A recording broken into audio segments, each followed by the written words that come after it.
वो अपने पति की बड़ी सेवा करती है, पतिव्रता स्त्री है। जब तक अपने पति को भोग नहीं लगा लेती, उनको भोजन नहीं करा लेती, भोजन नहीं करती। जिस तरह भगवान का पूजन होता है वैसे अपने पति का पूजन करती है।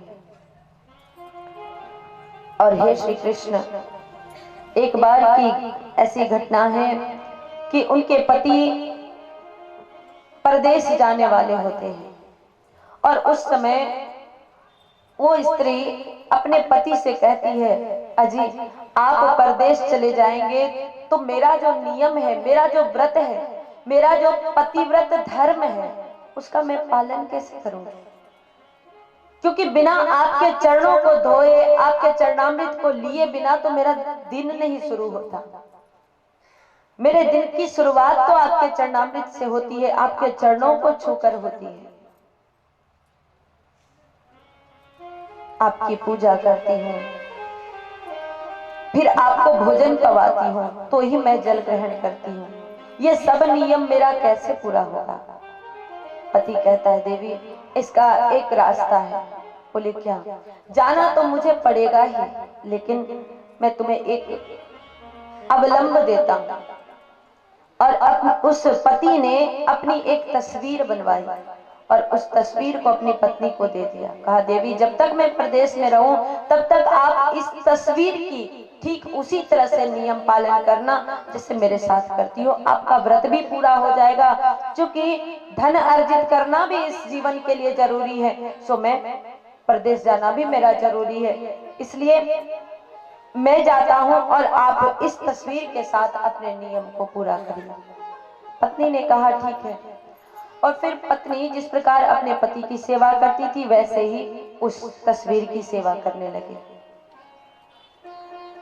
हे गोविंद, एक दिन की बात है, वो स्त्री अपने पति की सेवा कर रही थी, उस तस्वीर की सेवा कर रही थी और उसी समय अभी आधी पूजा हुई थी और पति ने दरवाजे की सांकड़ को खटखटाया।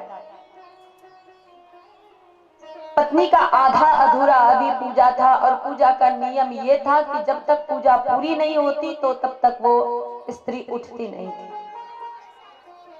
अब पति दरवाजे पर खड़ा है, प्रतीक्षा कर रहा है कि पत्नी दरवाजा खोलेगी तो मैं प्रवेश करूंगा। और पत्नी उस तस्वीर की पूजा कर रही है। अब आप मुझे ये बताओ, हमें ये बताओ कि उस स्त्री को क्या करना चाहिए? उस तस्वीर की पूजा करती रहनी चाहिए या फिर उठकर जाकर दरवाजा खोलकर जो असली में पति आ गए हैं उनका स्वागत करना चाहिए? भगवान कहते हैं कि सीधी सी बात है कि जब असली पति आ चुके हैं दरवाजे पर तब तस्वीर की पूजा करने की क्या आवश्यकता है? गोपियां कहती हैं, फिर तो आपने ही समाधान कर दिया। जब असली पति, इस समस्त जगत के पति, जगत पति आप यहाँ पर हमारी प्रतीक्षा कर रहे हैं, तो फिर उन नकली पतियों की पूजा करने की क्या आवश्यकता है? उन नकली पतियों की सेवा करने की क्या आवश्यकता है? प्राणपति तो आप हैं। हम ब्रजवासियों के जीवन धन तो आप हैं और जब आप मिल गए, आपकी शरणागति मिल गई, तब फिर अब इस संसार के संबंधों का, इस संसार के नियमों का, रिश्तों का करना क्या है? इसलिए हे गोविंद, अब हम आपकी शरण में आ गई हैं, आप हमें ठुकराइए मत। भगवान ने उन गोपियों की ऐसी सुंदर भावना को देखा तो भगवान द्रवित हो गए। उन सभी गोपियों को, उन सभी गोपिकाओं को भगवान स्वीकार करते हैं और कहते हैं, गोपिकाओं, तुम्हारे इस सुंदर मन, इस निर्मल मन को देख करके मैं द्रवीभूत हुआ हूं और अब मैं तुम सब के साथ रास विहार करूंगा। क्योंकि भगवान ने उन गोपिकाओं को